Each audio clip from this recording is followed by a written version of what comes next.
Hey folks, Captain Mike here from Salty Cape, doing one of my all-time favorite fishing trips.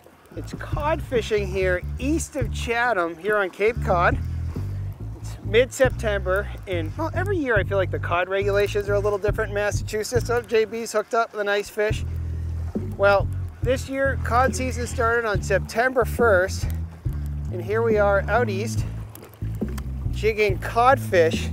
And I would argue that cod fishing on Cape Cod is probably one of the better kept Cape Cod fishing secrets. And here we are today. We're gonna take a deep look on how to bottom fish for these awesome ground fish.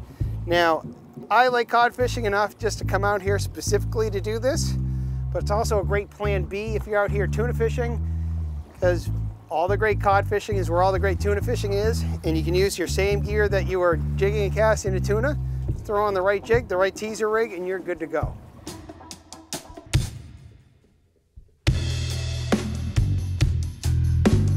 So the approach today is very consistent with most ground fishing, where we're going to be making a series of drifts over structure. And the other thing we look for, usually it's a round, good structure, is what is called live bottom. Live bottom you can find on a fish finder. Oftentimes it's, you know, on the Garmin unit I have, it's just a little yellow top coat to the maroon, you know, solid bottom. And live bottom means there could be bait, there could be, you know, crustaceans, there could be fish. And so it's just a good indicator of a fishy place to stop. And so one thing we notice when cod fishing, often and particularly today, that they sort of find a depth or a zone where they're happiest. Now, I don't necessarily understand why different days, different depths, but today we've been finding that they've been in sort of the 240 to 250 depth range, and we'll start a little deeper and drift through. We're getting most of our fish in that range, and as the morning has progressed, as the tide has diminished, we're noticing that our drifts are getting shorter and shorter in terms of where the fish are. And so either the fish have left in a lot of cases, and there's some still remaining, but so our drifts have gone from longer, happy drifts to shorter, more tactical drifts.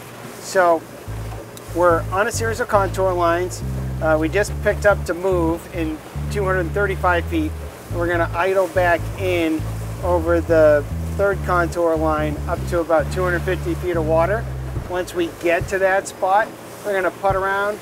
We're gonna look for a good bottom to start on. And as we approach that deeper mark, we're just gonna look for good bottom. So I might do a little meandering between where we picked up to move and our target destination, just to identify a good spot so I can triangulate just the right drift.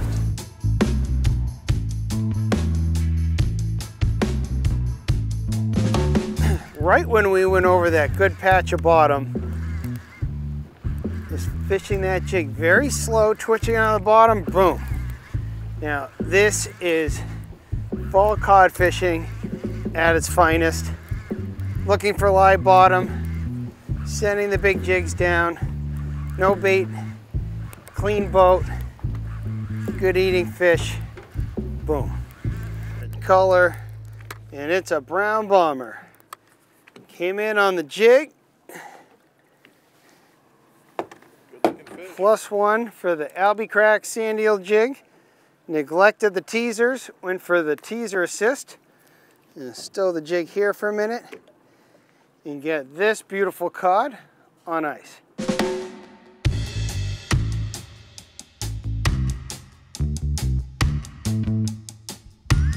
So we're to the bottom now with the Sand Eel Jig, Jig Biki teaser rig set up. So I'm going to engage. Now there's a few different ways you can fish these. I'll start with the most aggressive, and that's just a quick lift of the tip, let the jig fall, tip up, let the jig fall. So that Sand Eel Jig's going to be coming up and falling, and the two little teasers are going to be following the same trajectory. Just lift and let it fall, lift, let it fall. Now this is a good technique when they're keyed in on bigger fish. A lot of times cod and haddock out east here will feed on big herring or sand eels, large oceanic sand eels. And so this is a good technique if, you know, bait fish are the forage. Now, obviously we have the Jig Biki teaser in front, and I like to think those olive and pink crystal teasers look like small crustaceans.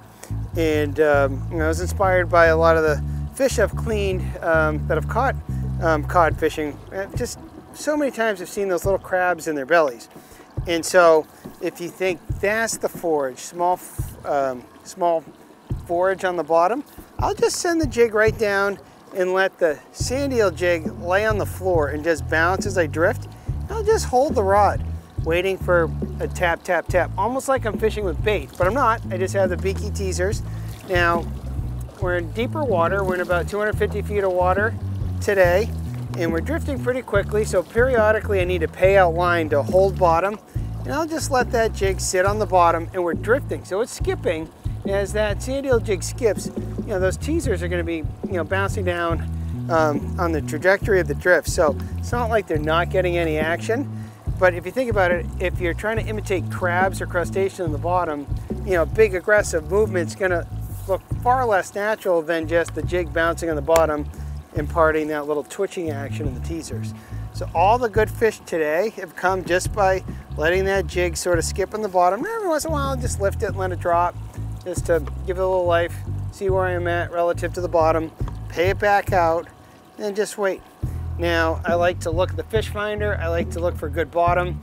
We've been drifting at edge between 250 and 240 feet. And there's been great bottom in between. And by bottom, I mean a little bit of structure, like a hump or a drop off or a depth change, and also live bottom, which shows up as like, I don't know, it's just a little layer, like on my Garmin units, shows up as a little yellow layer on top of the maroon, hard, dense bottom. And not always 100% sure what that live bottom means. You could be marking bait, you could be marking cod. You don't necessarily mark specific targets like you do inshore for, say, striped bass. But when you see that little top coat, I call it a furry bottom. It's like it has a little fur coat on it. But yeah, it's as simple as that. And so, sometimes I fish it fast and aggressive, but today, and I find more times than not when I'm fishing out east here, a slow drift with this jig just skipping on the bottom is what's going to get the job done.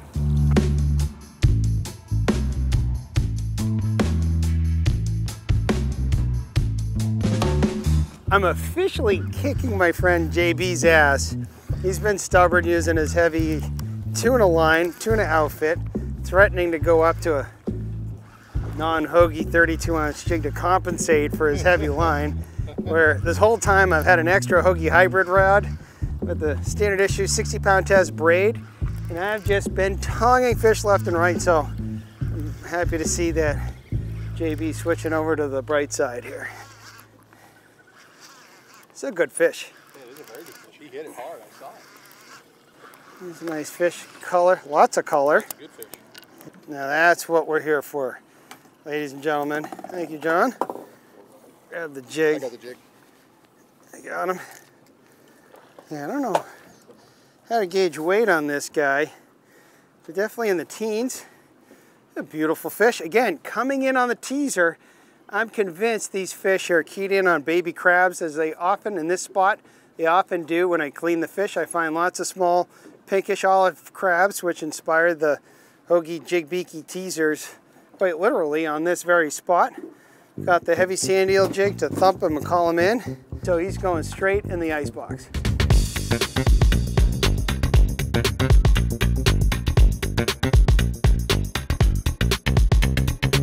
So if I know I'm gonna release a fish or think there's a strong chance it's a release size codfish, I take my time reeling that fish in so it doesn't get the bends coming up too quickly in the water column with some pressure changes. Cod don't have the strongest population levels. So if I'm gonna release a fish, I'm gonna make sure I do it right and have a nice healthy release for this fish. So I'm taking my time bringing it up. Feels like a borderline keeper releasable cod, so I'm just going nice and slow. Oh, that is a good healthy codfish. That is the pool winner maybe so far. Definitely in girth here. Nice. Well, he's a fatter fish, but we're working our way up. Nice chunky fish. I don't know if he's quite 21 inches, so I'm gonna let him go. Tell you, it looks healthy with that nice slow retrieve to the surface. Doesn't have his stomach coming out, his eyes aren't bulging. So that was a healthy retrieve on that fish. So I'm just gonna let him go, and he swims away aggressively. That's a healthy cod. This guy's a little bouncier, as you would expect with a haddock. So we're mixing up species a little bit. Now I'm not sure whether I prefer eating a haddock or a fresh cod, but either way, I am excited. This is actually, haddock are a little smaller than codfish. Oh, we got jigs here. What I like to do with these big, long sand eel jigs, I just wedge it in the holder, so I'm free to deal with pop the hook out. And the Biki teasers, the little pink flash and the olive and silver crystals, they really do the trick, especially if they're keyed in on crabs down there. It's an excellent teaser. And I think today we're using the sand eel jig as more of an attractor, thumping on the bottom. And most of the fish have been coming in on the teasers. So, well, got another one for the table. Gonna get back down at it.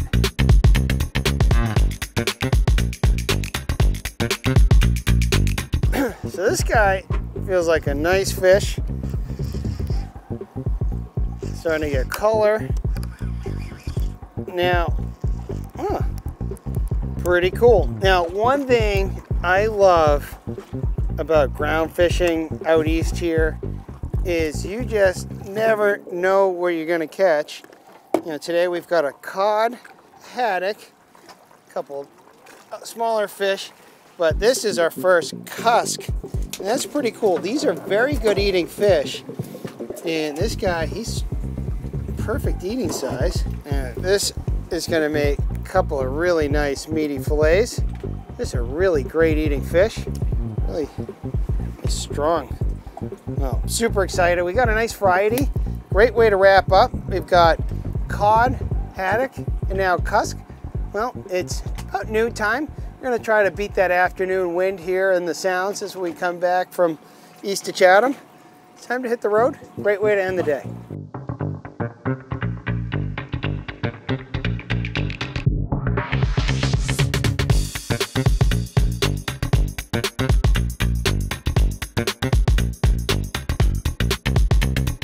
So let's talk about the gear we use today. So again, we're in a wide area called east of Chatham. So known cod fishing spots could be any of the tuna haunts, the Regal Sword, the Figs, Crab Ledge, just to name a few.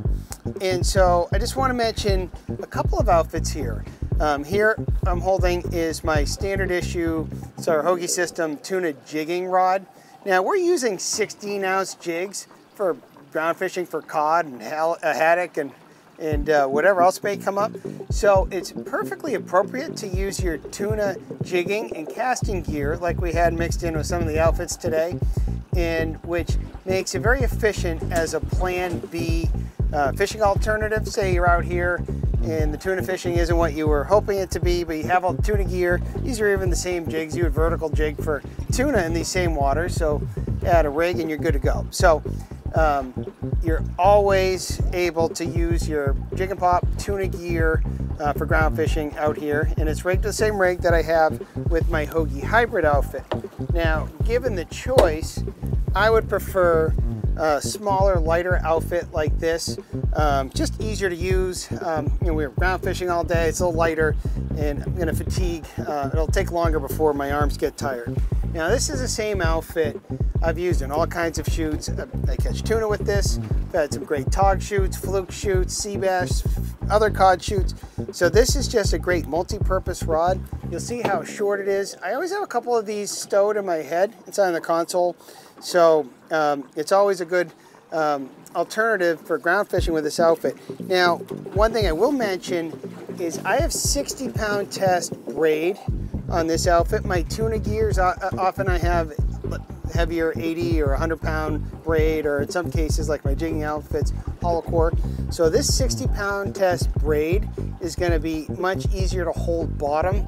It's deep out here, and there's also a fair amount of current. And if you have the wind running with the current, you get a fast trip. And so any edge you can to hold bottom will just make it a more enjoyable experience. So this outfit is our Hogy Hybrid Conventional Rod. Certainly you can jig with this, ground fish with this, also troll with this.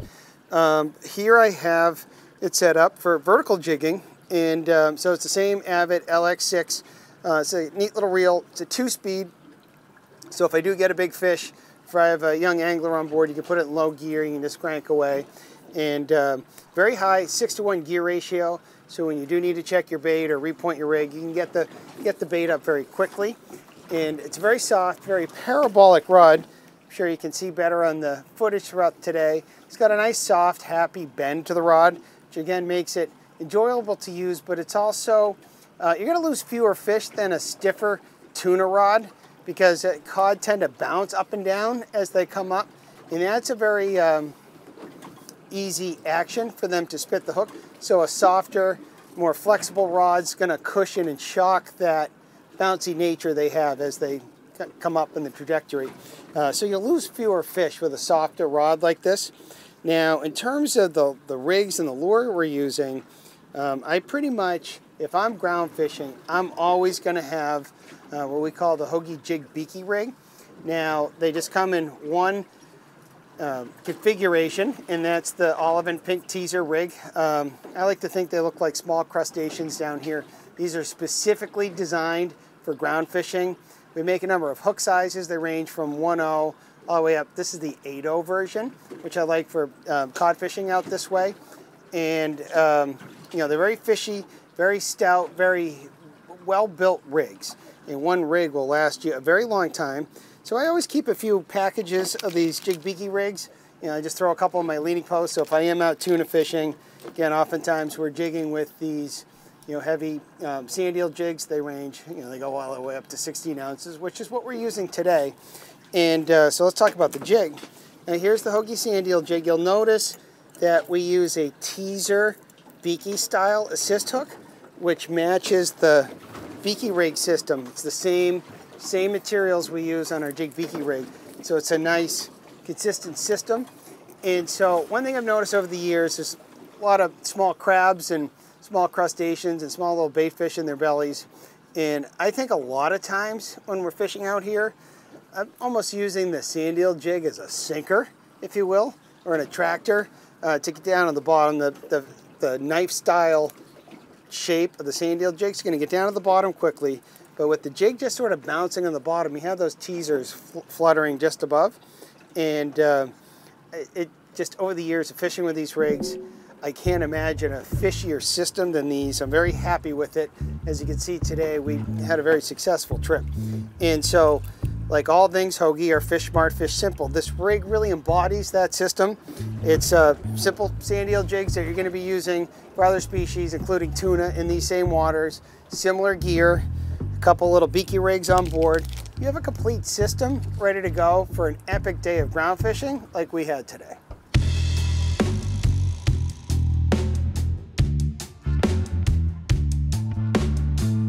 Oh, jig cut. Yeah, this one came in on the jig.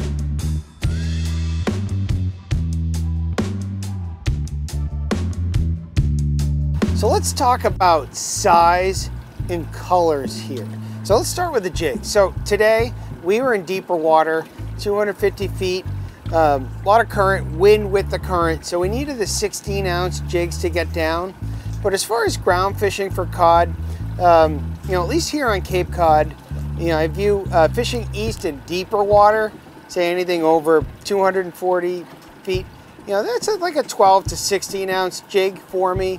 And then I do some cod fishing south of the vineyard, where often I'm in between 120 and 150 feet. And you know, 8.5 ounce is a good size for the, you know, shallower water cod south of the vineyard. But the range for me, the ideal size jigs for cod, is somewhere between day in and day out, 8.5 and 16 ounces.